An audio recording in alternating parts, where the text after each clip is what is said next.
درود شريف اللهم صل على محمد وعلى آل محمد كما صليت على إبراهيم وعلى آل إبراهيم إنك حميد مجيد اللهم بارك على محمد وعلى آل محمد كما باركت على إبراهيم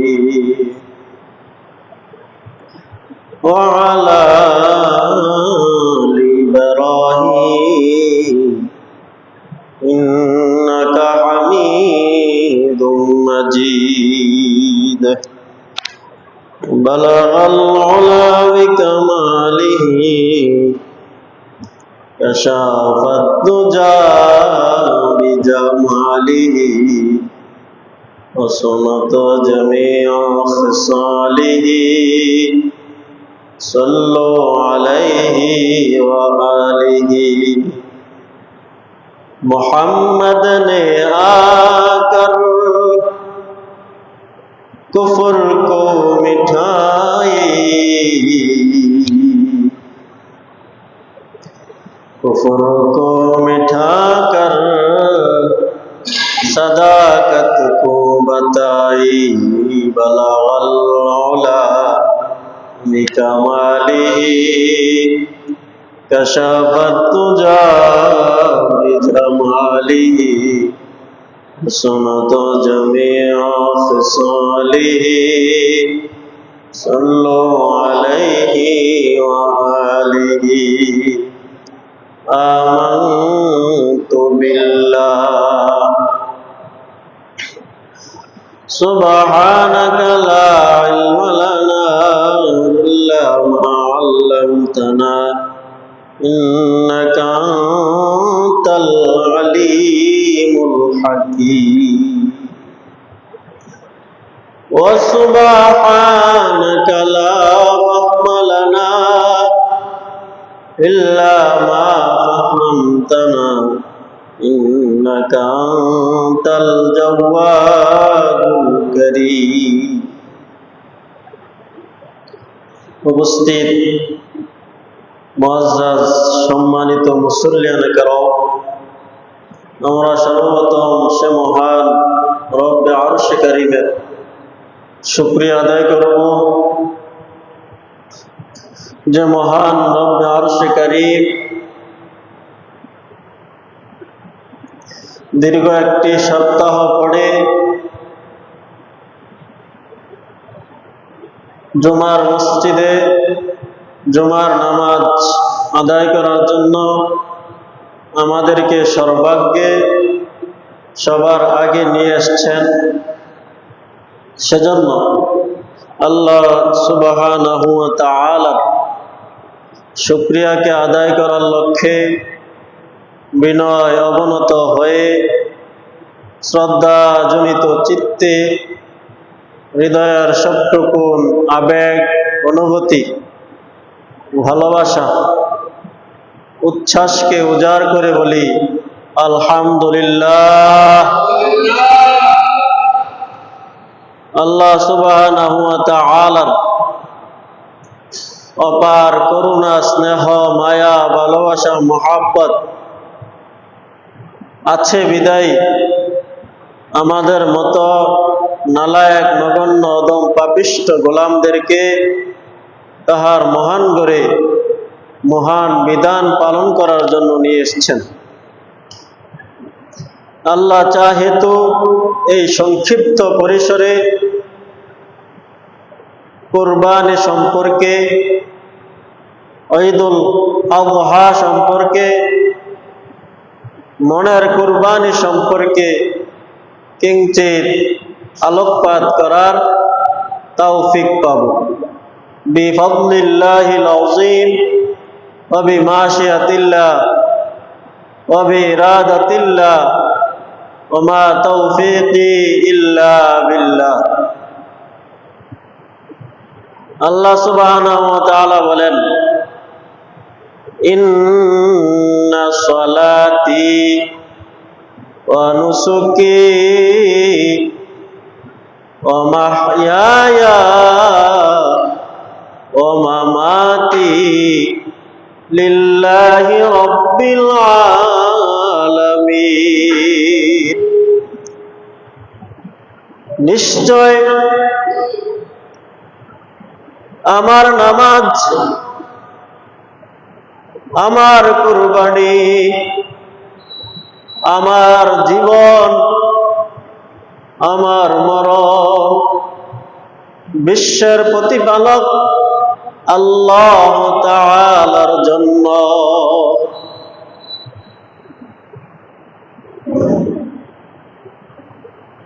তাহলে মুসলমান ভাইয়েরা আমার, আমাদের নামাজ হবে আল্লাহ তাআলার জন্য, আমাদের কুরবানি হবে আল্লাহ তাআলার জন্য, আমাদের জীবনের প্রত্যেকটা বিষয়, জন্ম থেকে মৃত্যু পর্যন্ত প্রত্যেকটা বিষয় হবে আল্লাহ তাআলাকে সন্তুষ্ট করার জন্য। মৃত্যু পর্যন্ত প্রত্যেকটা কাজ হবে আল্লাহ তাআলারই জন্য। এই বিষয়টাই আল্লাহ তাআলা আয়াতের মধ্যে বুঝিয়েছেন, বার্তা দিয়েছেন, ও আমার বান্দা বান্দিরা, তোমরা এই পার্থিব জগতের মধ্যে যা কিছু করো সব কিছু যেন আমি আল্লাহ রব্বুল আলামিনের জন্যই হয়। তাহলে নামাজ হবে কার জন্য? আল্লাহ তাআলার জন্য। কুরবানি হবে আল্লাহ তাআলার জন্য। আমার হায়াতের প্রত্যেকটা লম্হা, প্রত্যেকটা সেকেন্ড হবে আল্লাহ তাআলাকে সন্তুষ্ট করার লক্ষ্যে। আমার জীবনের প্রত্যেকটা লম্হা হবে, প্রত্যেকটা সেকেন্ডের প্রত্যেকটা বিষয় হবে আল্লাহ তাআলাকে সন্তুষ্ট করার জন্য।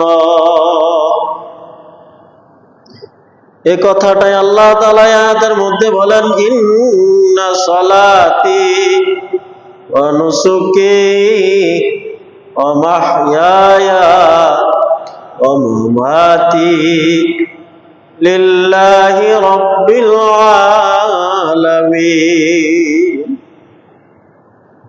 আল্লাহ তাআলা অপর সূরার মধ্যে বলেন, সূরাতুল কাউসারের মধ্যে আল্লাহ তাআলা বলেন, ফাসাল্লি লিরাব্বিকা ওয়ানহার। হে নবী, আপনি নামাজ পড়ুন এবং কুরবানি করুন আপনার রবের জন্য। ফাসাল্লি, আপনি নামাজ পড়ুন, নামাজ আদায় করুন, লিরাব্বিকা, আপনার প্রতিপালকের জন্য, ওয়ানহার, এবং কুরবানি করুন আপনার রবের জন্য। তাহলে আমাদের সম্মুখে একেবারে নিকটে যে ঈদ বা আনন্দের উৎসব আসছে, সেটার নাম হচ্ছে ঈদুল আযহা।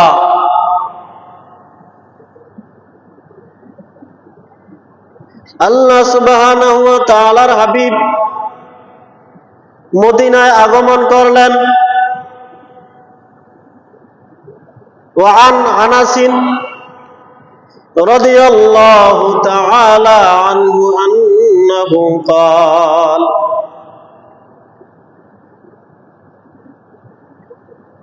আল্লাহ তাআলার হাবিবের প্রিয় সাহাবী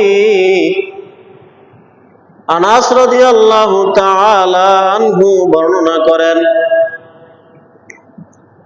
তিনি বলেন যে আল্লাহ তাআলার হাবিব মদিনায় আগমন করলেন।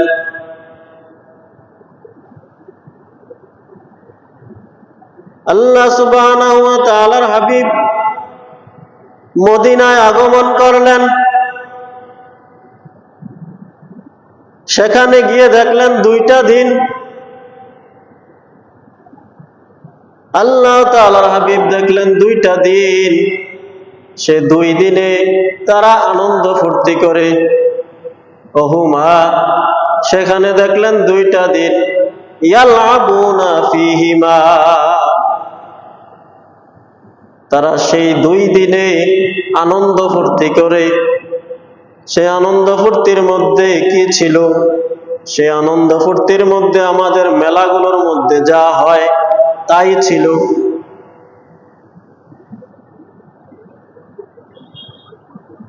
কদিমাল মাদিনাতা, কদিমা রাসূলুল্লাহ সাল্লাল্লাহু আলাইহি ওয়াসাল্লাম আল মাদিনাতা, নবী করিম সাল্লাল্লাহু আলাইহি ওয়াসাল্লাম মদিনায় আগমন করলেন। মদিনায় আগমন করে 2টা দিন দেখলেন যে 2 দিনে তারা খেল তামাশা করে, আনন্দ ফুর্তি করে, ফটকাবাজি করে, নাচ গান করে, ঢোল তবলা বাজায়, বিভিন্ন ধরনের অনিসলামিক কাজ ওই 2 দিনের মধ্যে করে। ইয়ালআবুনা ফীহিমা,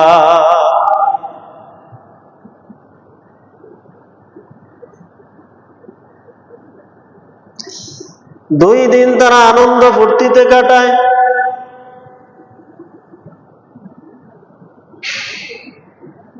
فقال ما هذان اليومان, আল্লাহ তাআলার হাবিব তাদেরকে জিজ্ঞাসা করলেন, এই 2 দিন আনন্দ ফুর্তি করার কারণ কি? মা হাযানিল ইয়াওমান, এই 2 দিন তোমরা কেন আনন্দ ফুর্তি করো? ক্বালু, তারা বলল, কুন্না নালআবু ফীহিমা ফিল জাহিলিয়্যা, আমরা জাহিলিয়াতের যুগ থেকে, অন্ধকারের যুগ থেকে এই 2টা দিন আনন্দ ফুর্তি করতে দেখেছি। আমাদের বাপ দাদাদেরকে এই 2 দিনে আনন্দ ফুর্তি করতে দেখেছি, সুতরাং সেজন্য আমরা এই 2 দিনে আনন্দ ফুর্তি করি। কুন্না নালআবু ফীহিমা ফিল জাহিলিয়্যা, আমরা এই 2 দিনে আমাদের বাপ দাদাদেরকে অজ্ঞতা মূর্খতার যুগ থেকেই আমরা তাদেরকে এই 2 দিনে বিভিন্ন ভাবে অনিসলামিক কার্যের মাধ্যমে আনন্দ ফুর্তি করতে দেখেছি, তাই আমরা এই 2 দিন আনন্দ ফুর্তি করি। فقال رسول الله صلى الله عليه وسلم, তখন আল্লাহ তাআলার হাবিব বললেন, ইন্নাল্লাহা قد أبدلكم بهما بخير منها يوم الأضحى ويوم الفطر, তখন আল্লাহ তাআলার হাবিব তাদেরকে সম্বোধন করে বললেন, হে আমার উম্মতেরা, নিশ্চয় আল্লাহ তাআলা তোমাদেরকে এই 2টা দিনের পরিবর্তে, ইন্নাল্লাহা قد أبدلكم بهما بخير منها, এই 2টা দিনের পরিবর্তে তোমাদেরকে আরো 2টা উত্তম দিন, শ্রেষ্ঠ দিন তোমাদেরকে আল্লাহ তাআলা দান করছে। তোমরা যে 2 দিনে আনন্দ ফুর্তি করো, সেই 2 দিনের পরিবর্তে উত্তম শ্রেষ্ঠ 2টা দিন তোমাদেরকে দান করেছেন। সেই 2 দিনও তোমরা আনন্দ ফুর্তি করবে, তবে সেই 2 দিনের আনন্দ ফুর্তি হবে আল্লাহ তাআলার মানসা অনুযায়ী, আল্লাহ তাআলার চাহিদা অনুযায়ী, আল্লাহ তাআলার ইশারা ইঙ্গিত বিধান অনুযায়ী। ইন্নাল্লাহা قد أبدلكم بهما بخير منها, নিশ্চয় আল্লাহ তাআলা তোমাদেরকে 2টা দিনের পরিবর্তে আরো 2টা দিন দান করবেন, যে 2টা দিন এই 2 দিনের থেকে শ্রেষ্ঠ উত্তম। সেই 2টা দিনের একটা হচ্ছে ইয়াউমুল আযহা ওয়া ইয়াউমুল ফিতর, একটা হচ্ছে আযহা ঈদুল আযহার দিন, আর অন্যটা হচ্ছে ইয়াউমুল ফিতর। ইয়াউমুল আযহা ওয়া ইয়াউমুল ফিতর, একটা হচ্ছে ঈদুল আযহার দিন, অন্যটা হচ্ছে ইয়াউমুল ফিতর। তাহলে মুসলমান ভাইয়েরা আমার, আল্লাহ তাআলার হাবিব মদিনা আগমন করে কি দেখলেন? যে দেখলেন যে তারা বছরে 2টা দিন উৎসব করে আনন্দ করে, সেই আনন্দটা ছিল তাদের বাপদাদাদের থেকে পাওয়া, আর সেই আনন্দের মধ্যে ছিল অনিসলামিক কার্যাবলী। তাই আল্লাহ তাআলার হাবিব আল্লাহ তাআলার মাধ্যমে তাদেরকে ওই 2টা দিনের পরিবর্তে আরো 2টা দামি দিন, শ্রেষ্ঠ দিন দিলেন, যে 2টা দিন আল্লাহ তাআলার কাছে সবচেয়ে দামি।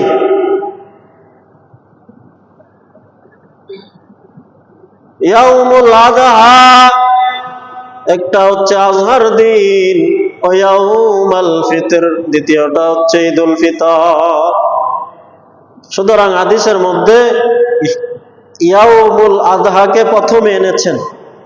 সুতরাং হাদিস ব্যাখ্যাকারগণ বলেন ঈদুল আযহা, ঈদুল ফিতর থেকে ঈদুল আযহা উত্তম, শ্রেষ্ঠ।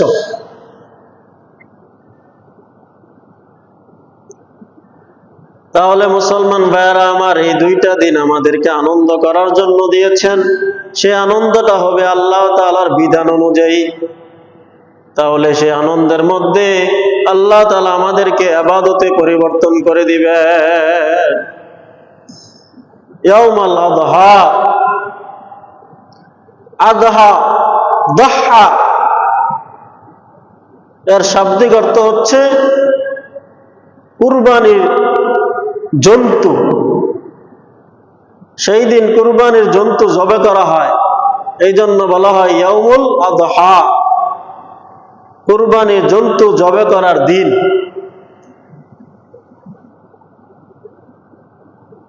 দাহা এর আরেক অর্থ হচ্ছে দিনের ওই সময়কে দাহা বলা হয় যে সময় সূর্যটা উঠে তার আলো প্রখরিত হয়। সূর্য ওঠার পরে যখন তার আলো দীপ্তিময় হয়, আলোটা প্রখরিত হয়, সেই সময়টাকে দাহা বলা হয়। আর সেই সময়ে গরু বা জন্তু কুরবানি করা হয়। সুতরাং এই জন্য বলা হয় ইয়াউমুল আযহা। কুরবানির জন্তু সেই সময়ে জবে করা হয় যেই সময় সূর্যটা ওঠার পরে তার আলোক রশ্মি প্রখরিত হতে থাকে, দীপ্তিময় হতে থাকে, এই জন্য ইয়াউমুল আযহা বলা হয়। সুতরাং মুসলমান ভাইয়েরা আমার, এই ইয়াউমুল আযহাকে আল্লাহ তাআলা আমাদেরকে দান করেছেন আনন্দ করার জন্য, উৎসব করার জন্য। আল্লাহ তাআলার হাবিব বলেন ইন্না লিকুল্লি কওমান ঈদুনা, ইন্না লিকুল্লি কওমিন ঈদান ওয়া হাযা ঈদুনা। নিশ্চয় প্রত্যেকটা সম্প্রদায়ের জন্য আনন্দের বিষয়বস্তু রয়েছে, আনন্দ রয়েছে। আমার উম্মতের জন্য 2টা আনন্দের বিষয় রয়েছে। ইন্না লিকুল্লি কওমিন ঈদান ওয়া হাযা ঈদুনা। সুতরাং মুসলমান ভাইয়েরা আমার, আমাদের মাঝে যে আনন্দের বিষয় আসতেছে সেটা হচ্ছে কুরবানি করা, উৎসর্গ করা, নিজের সকল কিছু বিলিয়ে দেওয়া আল্লাহর সন্তুষ্টির জন্য। কুরবানি করা, কিসের কুরবানি? পশুর কুরবানির মাধ্যমে নিজের নফসটাকে কুরবানি দেওয়া।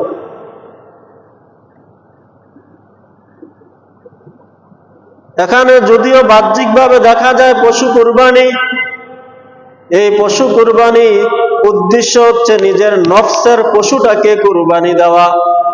নিজের নফস, নিজের মন যে সদা আল্লাহ তাআলার নাফরমানি করতে চায়, চুরি করতে চায়, ডাকাতি করতে চায়, নামাজ পড়তে চায় না, রোজা রাখতে চায় না, আল্লাহ তাআলার ইবাদত বন্দেগী করতে চায় না, হজ করতে চায় না, দান করতে চায় না, সেই না চাওয়া বিষয়টাকে চাওয়ার মধ্যে রূপান্তরিত করার জন্য আল্লাহ তাআলা পশুর কুরবানির মাধ্যমে নফসের কুরবানিটাকে শিক্ষা দেওয়ার জন্য আমাদেরকে এই কুরবানি দান করেছেন। তাহলে কুরবানির হাকিকত কুরবানির প্রকৃত বিষয় হচ্ছে নফসের মনের চাহিদা, নফসের পশুটাকে কুরবানি দেওয়া।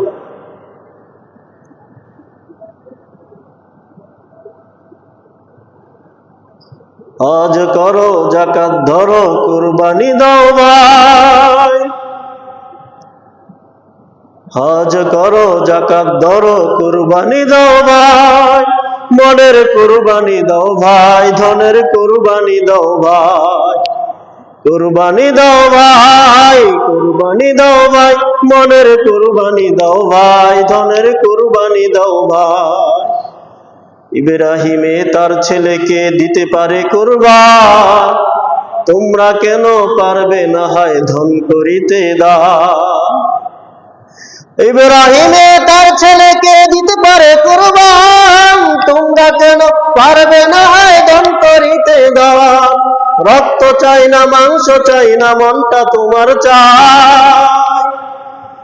রক্ত চাই না, মাংস চাই না, মনটা তোমার চাই। কুরবানি দাও ভাই, মনের কুরবানি দাও ভাই। কুরবানি দাও ভাই, কুরবানি দাও ভাই।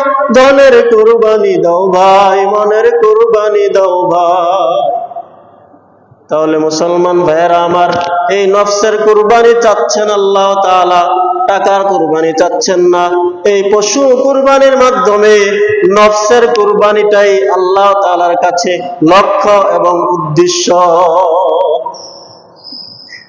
তোমার পাশেই কত শিশু মরছে ক্ষুধার দায়, তোমরা থাকছো মহা সুখে উচ্চ অট্টালিকায়। তোমার পাশেই কত শিশু মরছে ক্ষুধার দায়, তোমরা থাকছো মহা সুখে উচ্চ অট্টালিকায়। মানব সেবার পরে কোনো ভালো কাজার নাই, মানব সেবার পরে কোনো ভালো কাজার নাই। কুরবানি দাও ভাই, ধনের কুরবানি দাও ভাই। কুরবানি দাও ভাই, কুরবানি দাও ভাই। মনের কুরবানি দাও ভাই, ধনের কুরবানি দাও ভাই। তাহলে মুসলমান ভাইয়েরা আমার, আল্লাহ তাআলা আমাদের থেকে কুরবানি চাচ্ছেন, নফসের কুরবানি। পশু কুরবানির মাধ্যমে নফসের পশুটাকে কুরবানি দেওয়ার জন্য আল্লাহ তাআলা আমাদের থেকে এই কুরবানিটাই চাচ্ছেন। সুতরাং আমরা যদি এই পশু কুরবানির মাধ্যমে নফসের পশুটাকে কুরবানি দিতে না পারি, তাহলে এই কুরবানির দ্বারা আমাদের লক্ষ্য বস্তু আল্লাহ তাআলা যা চাচ্ছেন সেটা অর্জিত হবে না।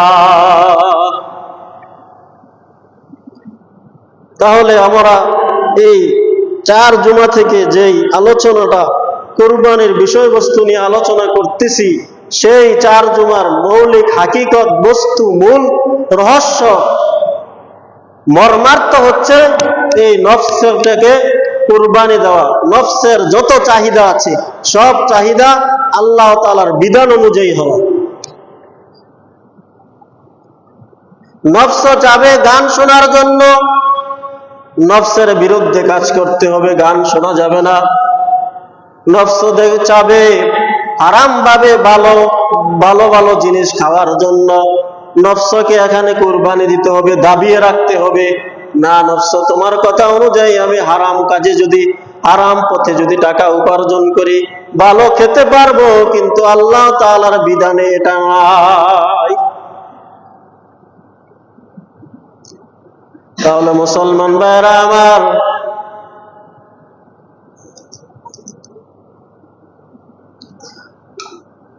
আল্লাহু আকবার, প্রায় 1টা বেজে যাচ্ছে। আমাদের মুসল্লিরা জুমার দিন, সপ্তাহের শ্রেষ্ঠতম দিনেও আমরা প্রত্যেকে যার যার কাজ নিয়ে এখনো বাড়িতেই বসে আছি, অথচ জুমার দিনে আজান হওয়ার পরে দুনিয়াবি কাজে মশগুল থাকা সম্পূর্ণরূপে হারাম, কবিরা গুনাহ। আমরা এখনো পর্যন্ত এই জুমার দিন ছুটি দেওয়ার হয়েছে, ছুটি রাখা হয়েছে এই জুমার নামাজের জন্য। জুমার দিনটাকে সপ্তাহের শ্রেষ্ঠতম দিন আল্লাহ তাআলা ঘোষণা করেছেন, গরিবের হজের দিন ধার্য করেছেন। কেন? এই জুমার নামাজটার জন্য। কিন্তু আমরা এই জুমার দিনে আমরা অনুষ্ঠান নিয়ে ব্যস্ত থাকি, জুমার দিনটাকে বানিয়ে ফেলেছি অনুষ্ঠানের দিন। তাহলে মুসলমান ভাইরা আমার, এই কুরবানির দ্বারা মর্মার্থ হচ্ছে, মূল উদ্দেশ্য হচ্ছে আল্লাহ তাআলার রাহে এই নফসটাকে কুরবানি দেওয়া, নফসের সকল চাহাত কুরবানি দিয়ে আল্লাহ তাআলার মানসা অনুযায়ী নিজের জীবনটাকে সাজানো। এই জন্য কুরবানি করার পরে কুরবানির গোশতটাকে 3 ভাগে ভাগ করা মুস্তাহাব। নিজের গোশতটাকে, আর অংশীদারের মধ্যে যেটা ভাগ হবে সেই ভাগটা আন্দাজ বা অনুমানে হলে সুদ হয়ে যাবে, হারাম হয়ে যাবে। সেই ভাগটা কেজি মাপে করতে হবে, পাল্লা দিয়ে মেপে সইভাবে করতে হবে, যাতে কারো ভাগে এক টুকরো বেশি না যায়। তাহলে মুসলমান ভাইরা আমার, আল্লাহ সুবহানাহু ওয়া তাআলার হাবিব এই নিজের গোশতের যে গোশত হবে সেই গোশতগুলোকে 3 ভাগে ভাগ করা মুস্তাহাব রেখেছেন। এটা ফরজও নয়, ওয়াজিবও নয়, মুস্তাহাবও নয়। 3 ভাগে ভাগ করা মুস্তাহাব। করলে ভালো, না করলে কোনো গুনাহ নেই, কুরবানির মধ্যে কোনো সমস্যা হবে না। তবে এই 3 ভাগটা করতে পারা এটাও একটা কুরবানি। কুরবানির সমগ্রটাই হচ্ছে কুরবানি উৎসর্গ করা, কিন্তু 3 ভাগটা করতে পারা এটাও একটা কুরবানি। এটাও আল্লাহ তাআলার কাছে একটা পরীক্ষা, যে আপনি এই গরুর গোশতটাকে 3 ভাগ করে 1 ভাগ নিজের জন্য রাখলেন, আর 1 ভাগ আত্মীয় স্বজনকে দিলেন, আর 1 ভাগ গরিব দুঃখীদেরকে দিলেন। এই 3 ভাগ করতে পারাটা এটাও আল্লাহ তাআলার পক্ষ থেকে একটা মহা পরীক্ষা। অনেকে এই 3 ভাগ করতে পারে না, না করতে পারলে কোনো গুনাহ নাই, কোনো সমস্যাও নাই কুরবানির মধ্যে। তবে এটাও একটা পরীক্ষা করতে পারাটা। সুতরাং মুসলমান ভাইরা আমার, আল্লাহ সুবহানাহু ওয়া তাআলার হাবিব বলেন, আল্লাহ তাআলা সূরা হাশরের 9 নং আয়াতের মধ্যে বলেন, ওয়া ইউসিরুনা আলা আনফুসিহিম ওয়ালাউ কানা বিহিম খাসাসা। আর আনসার সাহাবীরা নিজেদের অভাব অনটন দুঃখ দুর্দশা থাকার পরেও, নিজেদের প্রয়োজন থাকার পরেও তারা নিজেদের প্রয়োজনকে জলাঞ্জলি দিয়ে, নিজেদের প্রয়োজনকে উপেক্ষা করে অন্য গরিব দুঃখীদেরকে, অন্য অসহায়দেরকে, অন্য বোকাদের প্রয়োজনকে তারা অগ্রাধিকার দেন, প্রাধান্য দিয়ে থাকেন। ওয়ুসিরুনা, তারা প্রাধান্য দেন, অগ্রাধিকার দেন, আলা আনফুসিহিম, নিজেদের উপর অন্যদেরকে তারা প্রাধান্য দেন। ওয়ালাউ কানা বিহিম খাসাসা, ওয়ালাউ কানা বিহিম খাসাসা, নিজে অভাবগ্রস্ত থাকার পরেও, নিজের প্রয়োজন থাকার পরেও তারা অন্যের প্রয়োজনটাকে প্রাধান্য দেন। নিজে অভাবগ্রস্ত থাকার পরেও নিজের অভাবটাকে জলাঞ্জলি দিয়ে উপেক্ষা করে অন্যের অভাব মোচন করেন। নিজে কষ্ট থাকার পরেও নিজের কষ্টর দিকে না থাকিয়ে, ভ্রুক্ষেপ না করে অন্যের কষ্টটাকে দূর করেন। এটাই হচ্ছে কুরবানি, এটাই হচ্ছে মনের বিরুদ্ধে কুরবানি দেওয়া। সুতরাং মুসলমান ভাইরা আমার, সাহাবীরা এই জলাঞ্জলি দিয়েছেন। নিজের মনে তো চেয়েছে যে আমি অভাবগ্রস্ত আছি, আমার অভাবটা আমি আগে দূর করি, আমি ক্ষুধার্ত আছি, আমার ক্ষুধাটাকে আগে দূর করি, আমার প্রয়োজন আছে, আমার প্রয়োজনটাকে আগে মিটাই। কিন্তু সাহাবায়ে কেরাম নিজের প্রয়োজন, নিজের অভাব, নিজের কষ্টকে দূর না করে অন্যান্য সাহাবীদের প্রয়োজনকে দূর করেছেন। এই আয়াতের পক্ষে অনেকগুলো হাদিস এসেছে।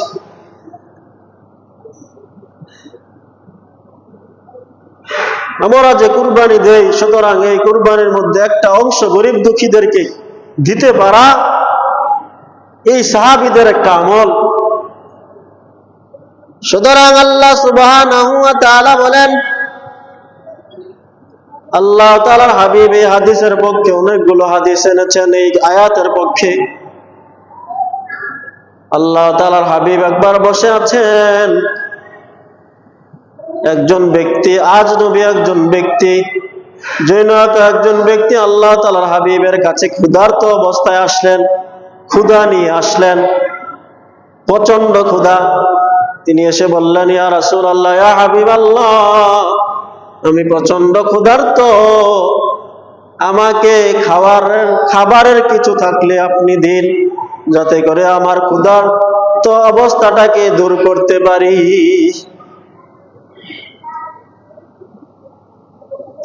আমার ক্ষুধার্ত অবস্থাটাকে যেন দূর করতে পারি। আল্লাহ তাআলার হাবিব সাথে সাথে তার পরিবারের কাছে, আয়েশা রাদিয়াল্লাহু তাআলা আনহার কাছে এবং অন্যান্য স্ত্রীর কাছে পাঠালেন। ঘরে কিছুই নেই, খাবারের মতো কিছুই নেই। তারা ফিরে আসলেন খালি হাতে। আল্লাহ তাআলার হাবিবের মজলিসে সাহাবায়ে কেরামদেরকে বললেন, তোমাদের মাঝে কে আছে এই সাহাবীকে তোমাদের ঘরের মেহমান বানাবে? উপস্থিত যে সাহাবী ছিল, সাহাবীগণ ছিল, সেই সাহাবীদের মাঝেও ঘরের খাবার নেই। একজন সাহাবী দাঁড়ালেন, হাদিসের মধ্যে এসেছে সেই সাহাবীর নাম হচ্ছে আবু তালহা রাদিয়াল্লাহু তাআলা আনহু। তালহা রাদিয়াল্লাহু তাআলা আনহু দাঁড়ালেন, বললেন, ইয়া রাসূলুল্লাহ, ইয়া হাবিবাল্লাহ, আমি এই ব্যক্তিটাকে মেহমান হিসাবে গ্রহণ করতে চাই। সুতরাং আল্লাহ তাআলার হাবিব ওই আজনবী ব্যক্তিটাকে এই তালহা রাদিয়াল্লাহু তাআলা আনহুর কাছে দিয়ে দিলেন। তালহা রাদিয়াল্লাহু তাআলা আনহু তিনি ওই সাহাবীকে নিয়ে, ওই আজনবী অপরিচিত ব্যক্তিটাকে নিয়ে বাড়িতে চলে গেলেন। বাড়িতে গিয়ে তার স্ত্রীকে বলতেছে, হে আমার স্ত্রী, ঘরে কে খাবারের মতো কোনো কিছু আছে নাকি? তখন স্ত্রী বলতেছে, হে আমার প্রিয় স্বামী, ঘরে একটু খাবার আছে, সেই খাবারটা হচ্ছে আমার শিশুর জন্য, এছাড়া ঘরে আর কোনো খাবার নেই। ঘরে যে খাবারটা আছে সেটা শিশুর জন্য আছে, তাকে দেওয়ার জন্য রেখেছি, কিছুক্ষণ পরে তার জন্য খাবারটা তৈরি করব। তখন তালহা রাদিয়াল্লাহু তাআলা আনহু বললেন, ও আমার স্ত্রী, তুমি আমার শিশুটাকে ভুলিয়ে বালিয়ে, ফুসলিয়ে ফাসলিয়ে তাকে ঘুম পাড়িয়ে দাও।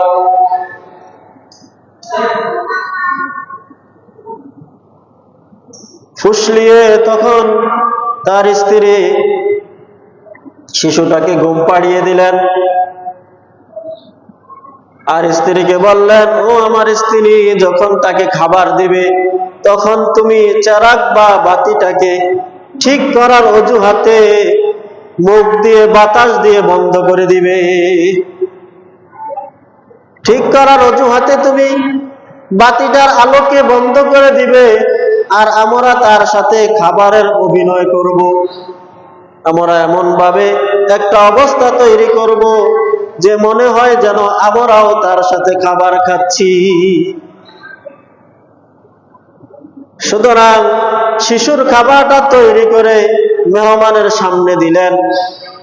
মেহমানের সামনে দিয়ে সাথে সাথে বাতিটাকে ঠিক করার অজুহাতে বাতিটা নিভিয়ে দিলেন, আর শিশুর খাবারটাকে মেহমানকে খাওয়াইয়া মেহমানের ক্ষুধার্ত মিটালেন, অথচ তারা নিজেরাও ক্ষুধার্ত। সাহাবায়ে কেরাম নিজেরাও ক্ষুধার্ত ছিলেন, নিজেরাও খেলেন না, স্ত্রী খেলেন না, শিশুকেও খাওয়ালেন না, ওই আজনবী অপরিচিত লোকটাকে খাওয়ালেন, তার ক্ষুধা নিবারণ করলেন। তাহলে সাহাবায়ে কেরামের মধ্যে একটা নয়, দুইটা নয়, এরকম হাজার হাজার ঘটনা যে তারা নিজের মনকে কুরবানি দিয়েছেন, উৎসর্গ করেছেন, নিজের চাহিদাকে পূরণ না করে অন্য যার প্রয়োজন আছে, নিজের প্রয়োজন থাকার পরেও অন্যের প্রয়োজনকে অগ্রাধিকার দিয়েছেন, প্রাধান্য দিয়েছেন। প্রত্যেকটা বিষয়ের মধ্যেই আপনি তাকালেই দেখবেন সাহাবায়ে কেরাম নিজের প্রয়োজনকে পূরণ না করে অন্যের প্রয়োজনকে পূরণ করেছেন। আল্লাহ তাআলার হাবিব একটা খাসির মাথা হাদিয়া দিলেন একজন সাহাবীর ঘরে। সাহাবী মনে করলেন আমার থেকে আমার প্রতিবেশীর প্রয়োজন বেশি, সুতরাং আমি তাকে দিয়ে দেই। দ্বিতীয় জনের কাছে যাওয়ার পরে দ্বিতীয় জন মনে করলেন কিরে, আমি ক্ষুধার্ত আছি ঠিক আছে, কিন্তু আমার প্রতিবেশী আমার ভাইও তো ক্ষুধার্ত, সুতরাং আমি এই খাসির মাথাটাকে আমার ভাইকে দিয়ে দেই।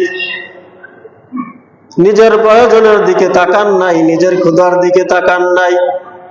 দ্বিতীয় ভাই তৃতীয় ভাইকে দিয়ে দিলেন, তৃতীয় ভাই চতুর্থ ভাইকে, চতুর্থ ভাই পঞ্চম ভাইকে, পঞ্চম ভাই ষষ্ঠ ভাইকে, ষষ্ঠ প্রতিবেশী সপ্তম প্রতিবেশীকে দিলেন।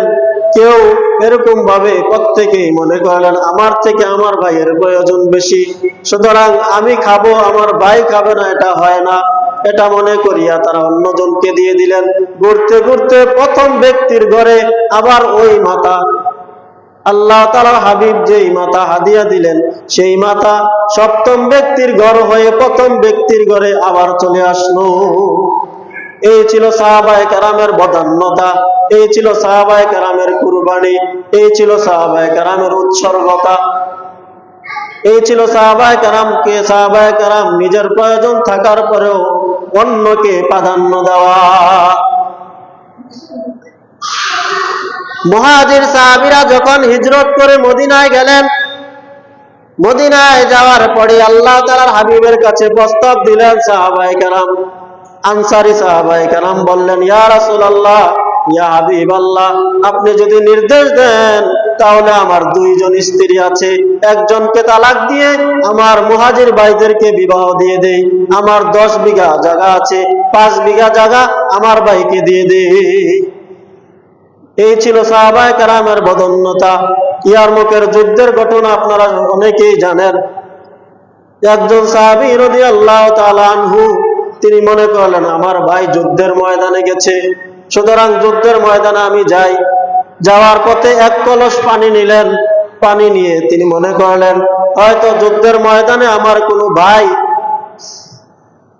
পিপাসার্ত থাকতে পারে, সেই মনে করিয়া তিনি ওই পানি নিয়ে ইয়ারমুকের ময়দানে গেলেন। তারপরে কি হলো সেটা আপনারা জানেন। সুতরাং মুসলমান ভাইরা আমার, বাহরাইনের জমিনের মধ্যে ভূস্বর্গের মধ্যে অনেক কিছু এরকম ভাবে মণিমুক্তা হীরা জহরত পাওয়ার আশঙ্কা ছিল।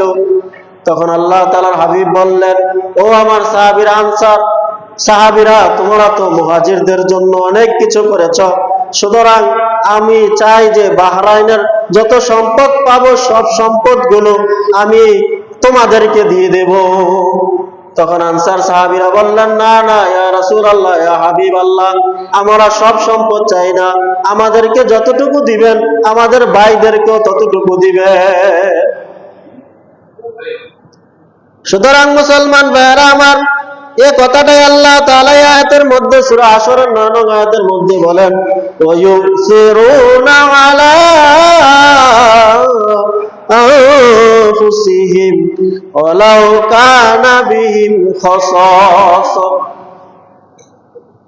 একটু ঠান্ডা মাথায় বুঝি ভাইরা আমার, শাব্দিক অর্থ বলতেছি। আল্লাহ তাআলা বলেন ওয়ায়ুসিরুনা, তারা প্রাধান্য দেয়, আলা আনফুসিহিম, নিজেদের উপরে তাদের ভাইদেরকে প্রাধান্য দেয়, অগ্রাধিকার দেয়। ওয়ালাউ কানা বিহিম খাসাসা, অথচ তারা নিজেরাই ক্ষুধার্ত, নিজেদের প্রয়োজন আছে, নিজেদের কাপড় নেই, নিজেদের প্রয়োজন আছে, নিজেরাই ক্ষুধার্ত, নিজেরাই অভাবগ্রস্ত হওয়ার পরেও ওই যে তালহা রাদিয়াল্লাহু তাআলা আনহু নিজে ক্ষুধার্ত, তার স্ত্রী ক্ষুধার্ত, তার সন্তান ক্ষুধার্ত, তারপরেও নিজে না খেয়ে মেহমানকে প্রাধান্য দিয়েছেন, মেহমানকে আশুদা করেছেন, মেহমানের ক্ষুধার্তকে তিনি দূর করেছেন, মেহমানের ক্ষুধাকে দূর করেছেন। তাহলে আমাদের মধ্যে এই একটা কুরবানির বিষয় এসেছে যে আমাদের অনেক ভাইয়েরা টাকার অভাবে কুরবানি দিতে পারবে না, এই জন্য একটা ভাগ আমরা আমাদের দুঃখী ভাইদেরকে, আমাদের প্রতিবেশী ভাইদেরকে আমরা যদি দিতে পারি তাহলে এটাও একটা কুরবানি হবে। এই আয়াতের উদ্দেশ্য ব্যক্তি আমরা হয়ে যেতে পারবো। وَيُؤْثِرُونَ عَلَى أَنفُسِهِمْ وَلَوْ كَانَ بِهِمْ خَصَاصَةٌ। আমাদের অভাব আছে, আমাদের প্রয়োজন আছে, প্রয়োজন থাকার পরেও যদি আমরা আমাদের দুঃখী ভাইদেরকে দিতে পারি সেটাই হবে মহাপরীক্ষা, সেটাই হবে পরীক্ষায় উত্তীর্ণ হওয়ার একটা বিষয়। তাহলে মুসলমান ভাইয়েরা আমার, এই কুরবানিটা হচ্ছে একটা পরীক্ষা। এই কুরবানিটা হচ্ছে কি পরীক্ষা? এই কুরবানিটা হচ্ছে মনকে, এই নফসের পশুকে কি দেওয়া? কুরবানি দেওয়া। তাহলে শুরু থেকে আসুন, এই কুরবানিটা আল্লাহ তাআলা আমাদেরকে দিয়েছেন আমাদের নফসের পশুকে কুরবানি দেওয়ার জন্য। একটা ঘটনার মাধ্যমে আমরা সেই নফসের পশুর কুরবানিটা আমরা বোঝানোর চেষ্টা করব। নিজামউদ্দিন আউলিয়া রহমতুল্লাহ আলাইহি, দিল্লির নিজামউদ্দিন আউলিয়া, তিনি বৃদ্ধ অবস্থায় জিকির করতে করতে বেহুশ হয়ে যেতেন। নিজামউদ্দিন আউলিয়া রহমতুল্লাহ আলাইহি জিকির করতে করতে বেহুশ হয়ে যেতেন। সুতরাং ওই দিল্লির মধ্যে একজন হিন্দু পণ্ডিত ছিল, একজন হিন্দু পণ্ডিত ছিল, যেই হিন্দু পণ্ডিতটা রোগীর দিকে তাকালে, দৃষ্টি দিলে ওই রোগী সুস্থ হয়ে যেত। রোগী ব্যক্তি যে যত বড় রোগী হোক, ওই রোগীর দিকে যদি ওই পণ্ডিত, ওই কামেল ব্যক্তি, যিনি একটা বিষয়ের উপর নফসের জলাঞ্জলি দিয়ে যিনি ওই বিষয়টার উপর পাণ্ডিত্য অর্জন করেছেন, হিন্দু একজন পণ্ডিত, সুতরাং তার মুরিদগণ বললেন, হে আমাদের পীর, আমরা আপনার অনুমতি পাইলে আমরা ওই হিন্দু ব্যক্তির কাছে আপনার সুস্থতার জন্য নিয়ে যেতে চাই। তখন নিজামউদ্দিন আউলিয়া বললেন, তোমরা যদি আমাকে তার কাছে নিয়ে যাও তাহলে মানুষের আকীদা নষ্ট হয়ে যাবে, মানুষ মনে করবে যে নিজামউদ্দিন আউলিয়া থেকেও বড় আউলিয়া হচ্ছে ওই পণ্ডিত। সুতরাং মানুষের আকীদা নষ্ট হয়ে যাবে, মানুষ তখন মুসলমান না হয়ে, মুসলমানের আকীদা না রেখে হিন্দুর দিকে ধাবিত হয়ে যাবে। সুতরাং আমি যতই অসুস্থ হই না কেন, যতই কষ্ট পাই না কেন, তোমরা আমাকে ওই পণ্ডিতের কাছে নিয়ে যেও না।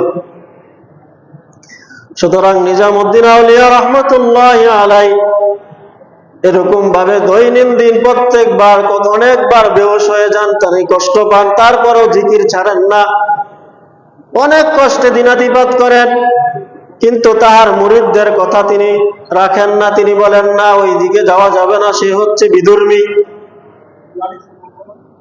একদিন তার মুরিদরা তার কষ্ট সহ্য করতে না পেরে, তার মুরিদরা তার খাটের সে শুয়ে আছে, সেই খাট সহ তাকে ওই হিন্দু পণ্ডিতের কাছে নিয়ে গেলেন। ওই হিন্দু পণ্ডিতের কাছে নিয়ে গেলেন।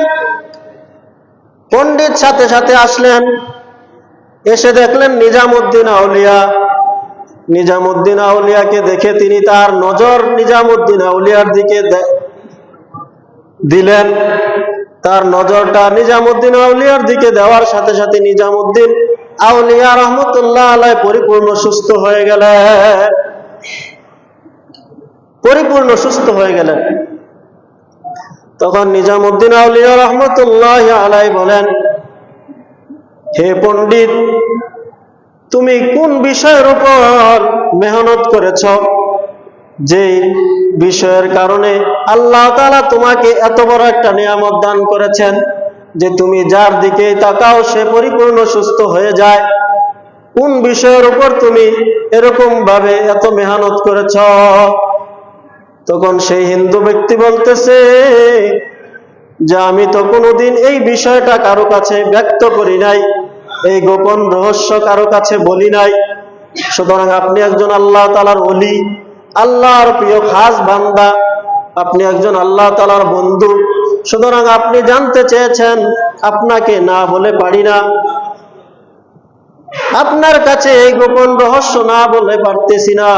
তাহলে শুনুন, আমার একজন এরকম ভাবে ওস্তাদ ছিল,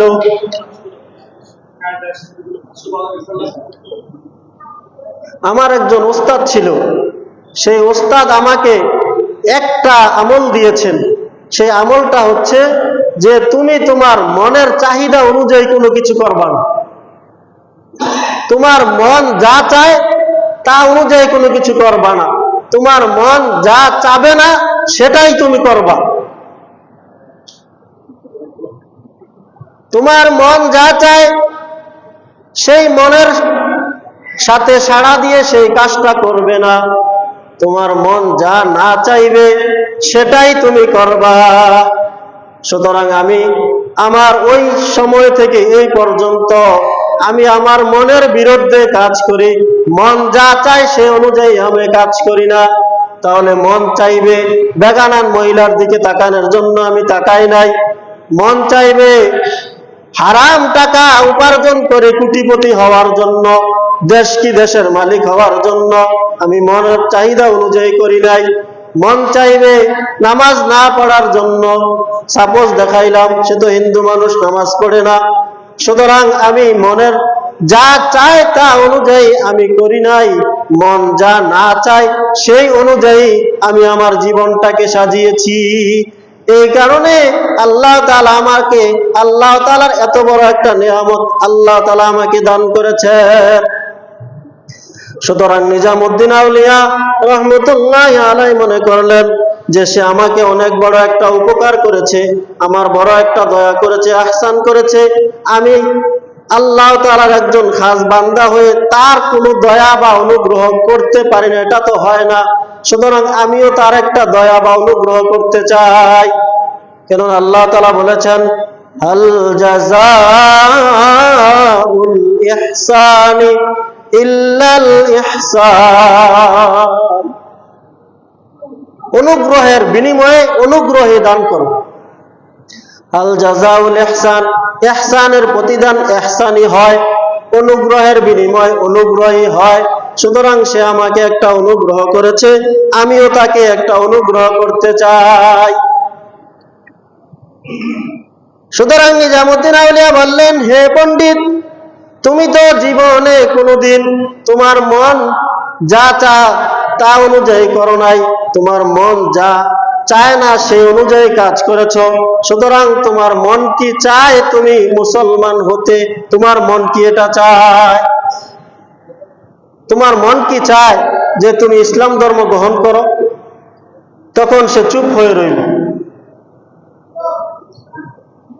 আর ওই দিক দিয়ে নিজামুদ্দিন আউলিয়া আল্লাহ তাআলার দরবারে দোয়া করতে লাগলেন, ইয়া রাব্বাল আলামিন, সে তো দুনিয়াদার, সে তো একজন বিধর্মী, সে আমাকে একটা অনুগ্রহ করেছে, আমিও তাকে একটা অনুগ্রহ করতে চাই। সুতরাং সেই অনুগ্রহ হতে হবে ইসলাম গ্রহণ করার মাধ্যমে। সে তো আল্লাহ বলা, আল্লাহ থেকে দূরে, সে তো কুফর, সে তো কুফুরের মধ্যে আছে। সুতরাং আমি চাই তার কুফুরিটাকে দূর করে তার মনের মধ্যে এক আল্লাহ তাআলার জায়গা করে দিতে। সুতরাং নিজামুদ্দিন আউলিয়া রহমতুল্লাহ আলাইহি আল্লাহ তাআলার কাছে দোয়া করতে লাগলেন, দোয়া করতে লাগলেন, দোয়া করতে লাগলেন। সুতরাং দ্বিতীয়বার জিজ্ঞাসা করলেন, হে পণ্ডিত, তোমার মন কি চায় ইসলাম গ্রহণ করতে? তুমি তো সারাটা জীবন মনের বিরুদ্ধে কাজ করেছ, মন যা চায় তা অনুযায়ী করো নাই, মন যা না চায় সেটা অনুযায়ী করেছ। সুতরাং তোমার মন তো ইসলাম গ্রহণ করতে চায় না। তাহলে যদি এখন ইসলাম গ্রহণ না করো, তাহলে তোমার ওস্তাদ যেই শিক্ষাটা দিয়েছেন সেই শিক্ষা অনুযায়ী তুমি কাজ করলে না।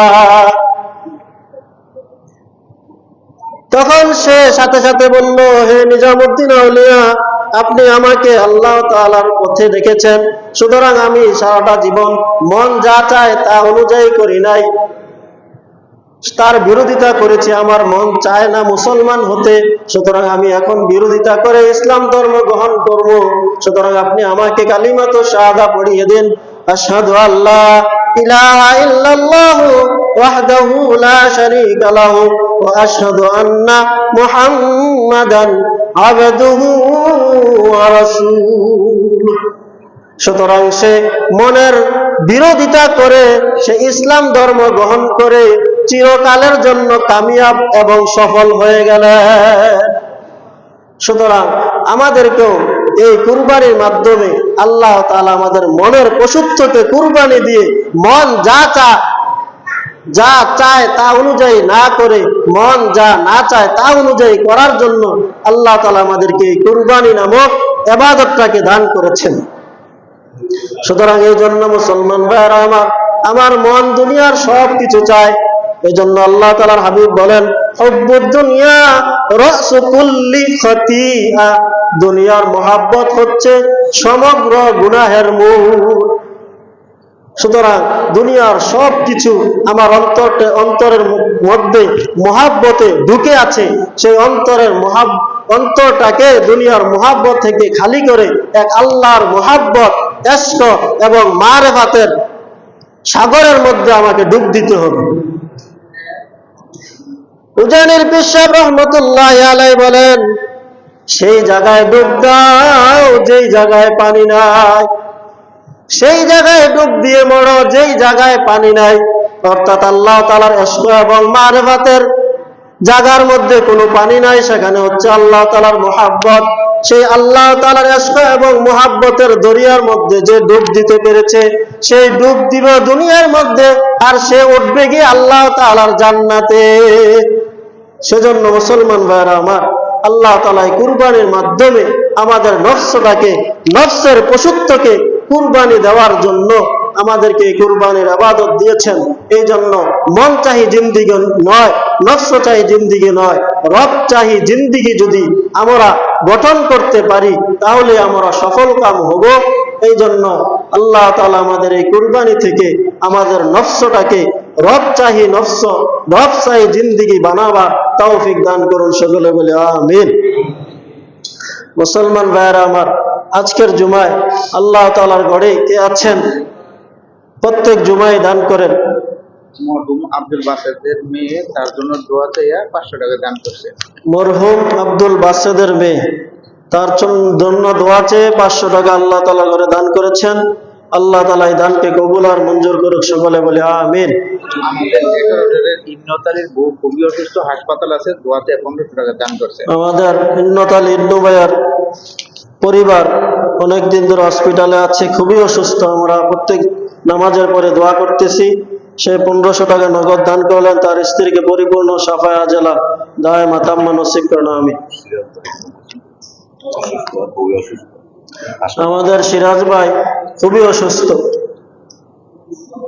রমজানে ইতিকাফের পর থেকে তিনি এই পর্যন্ত খুবই অসুস্থ, সম্পূর্ণ শরীর তার ছেয়ে গেছে গোটায়। সুতরাং ডাক্তাররাও চিন্তিত তার ব্যাপারে। এই জন্য আমরা আমাদের এই ভাইয়ের জন্য দোয়া করব, আল্লাহ তাআলা তাকে সুস্থতা দান করে, সকলে বলে আমিন। আমাদের ভাবি খুবই অসুস্থ, এটা নাম বলার দরকার নেই। আমাদের আরেকজন আল্লাহ তাআলার বান্দি, সেও অসুস্থ, আল্লাহ তাআলা তাকে সুস্থতা দান করুক, শাফায়ে আজলা দায়েমা তাম্মা নসিব করুন, সকলে বলে আমিন। আমাদের ছাত্র আশরাফুল, সে বিদেশে গেছেন, প্রথম মাসের বেতন থেকে 1000 টাকা দান করলেন। আল্লাহ তাআলা তাহার বিদেশের জীবনকে সুন্দর, আনন্দময় এবং হালাল রুজি কামাইয়ের জন্য উপযোগী করে দেখ। সকলে বলি আমিন। অনেকেই অসুস্থ আছেন, অনেকেই অসুস্থ, এই গত সপ্তাহ ধরে অনেকে অসুস্থ। আমাদের এখলাস ভাইয়ের স্ত্রী অসুস্থ, আমাদের আবুল আজাদ ভাইয়ের স্ত্রী অসুস্থ, 2000 টাকা দান করেছেন। আমাদের অনেকেই অসুস্থ, আমরা তো সকলের জন্য দোয়া করব। সুতরাং তারপরে কে আছেন আমার ভাইয়েরা আল্লাহ তাআলার ঘরে দান করার জন্য? ও আমার মুসলমান ভাইয়েরা, দান আল্লাহ তাআলার বড় একটা ইবাদত। সেই দান করতে পারা মনের প্রয়োজন লাগে, অর্থাৎ মনের বিরোধিতা করতে হয়, যে বিরোধিতা সম্পর্কে আজকের আলোচনা হলো। সুতরাং কে আছেন মনের বিরোধিতা করে আল্লাহ সুবহানাহু ওয়া তাআলার গড়ে? ও আমার যুবক ভাইয়েরা, আল্লাহ তাআলার গড়ে 500 টাকা 1000 টাকা দান করবেন কে আছেন? ও আমার মুসলমান ভাইয়েরা, আল্লাহ তাআলার ঘরে 500 টাকা 1000 টাকা দান করে আত্মীয় স্বজনকে, ওই যে অন্ধকার কবরে শুয়ে আছে। যাক আলহামদুলিল্লাহ, আপনারা আজকে অনেকে দান করেছেন। আল্লাহ তাআলা আপনাদের সকলের দানগুলোকে কবুল আর মঞ্জুর করে নেন। যারা অসুস্থ আছেন সকলকে শাফায়ে আজলা দায়মা তাম্মা নসিব করুন। সকলে বলে আমিন। ওমা আলাইনা ইল্লাল বালাগ। আমাদের ঈদুল আজহার নামাজের জামাত 7:30 থেকে 8টায় অনুষ্ঠিত হবে ঈদগাহর মধ্যে। আমাদের চেয়ারম্যান সাহেব সেই ঈদগাহটাকে আমাদের নামাজের জন্য উপযোগী করার জন্য রোজার পর থেকে এই পর্যন্ত মেহনত চেষ্টা করেই যাচ্ছেন। আমরা দোয়া করবো আল্লাহ তাআলা যেন আবহাওয়া অনুকূল করে দেন। সকলে বলে আমিন। বাবু স্যার আল্লাহ তাআলার ঘরে 500 টাকা দান করলেন, তার দানটাকে কবুল করুন। সকলে বলে আমিন। ওমা আলাইনা ইল্লাল বালাগ। যারা পরে আসছে 4 রাকাত কাবলাল জমা করুন।